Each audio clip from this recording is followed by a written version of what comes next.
We are beautiful, yet fragile as wings of butterflies, not forgetting that we were once caterpillars cocooned in the walls of our own imperfections. We always try and live in the moment, grab onto the wings of butterflies in our stomach before the end of summer, or after the digestion of all the sunlight in our universe, but they always melt in the palms of our hands before we can even learn to hold on to the smell of wind a while longer. From my window, I see the sunrise. It's shining on everybody but me. I'm the first to see the sunrise. How is this fair? I open my curtains wide enough, hoping the light would illuminate inside out, but none of the light is making it in. I lay on my bed and wonder why even a single ray is not diffracting its way through all the slits of my broken soul.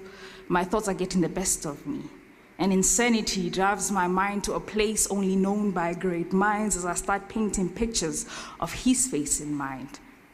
Don't fall asleep. That is my prayer throughout the night. I don't have much to say, but please stay with me for a while. My heart has been broken one too many times, but I believe deep inside me that this might be worth a while. My nights are long, and I long to share them with you. Even during the darkness of the night, the imagination is the light and armor. Most longest paths I chose to take in this world, so cold I'd feel alone even when surrounded by multitudes of people. I'm afraid of where I'm going.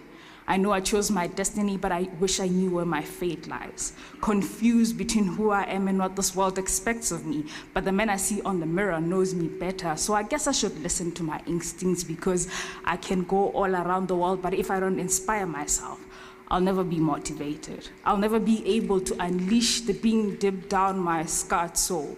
The voices around me are telling me to let go of the past and not cry over spilled milk, but what they don't understand is in the past is where I lost myself. He once said I cannot have my bread buttered on both sides, so I chose the side with the most butter. Little did I know that the intermolecular forces of the side I chose weren't strong enough, so it evaporated into thin air. I don't know if my thinking is amazing, but I know that I fascinate myself. Every time I think of amazing places, my imagination takes me. I didn't complete this, but let me do it now. In my silence, I have my loudest of thoughts, and I'll think about everything my mind can think about if I had time to think about everything. My question is, do you need to know the things I don't think about?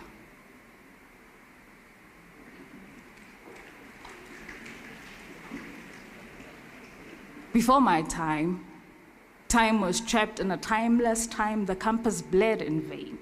The beginning was the end, but the end was never the beginning, which means dawn became before my midnight senses. Cold breeze, the collection air when it fires the wind. Fog, mist falling apart, there were the 10 complex, and the very same time it ticked the sound of my heartbeat. Creepy imaginations velvetly spilled colorful wines, and I found myself lost in the eyes of a handsome work of art, a sculpture beautifully cut that I kept on wondering who was the sculptor behind. It was wearing a Roman goddess of dawn, the speed of light diffracting through the aperture of my iris, and my mind was right then a prisoner of time. Time, the twilight, the dawn before the midnight.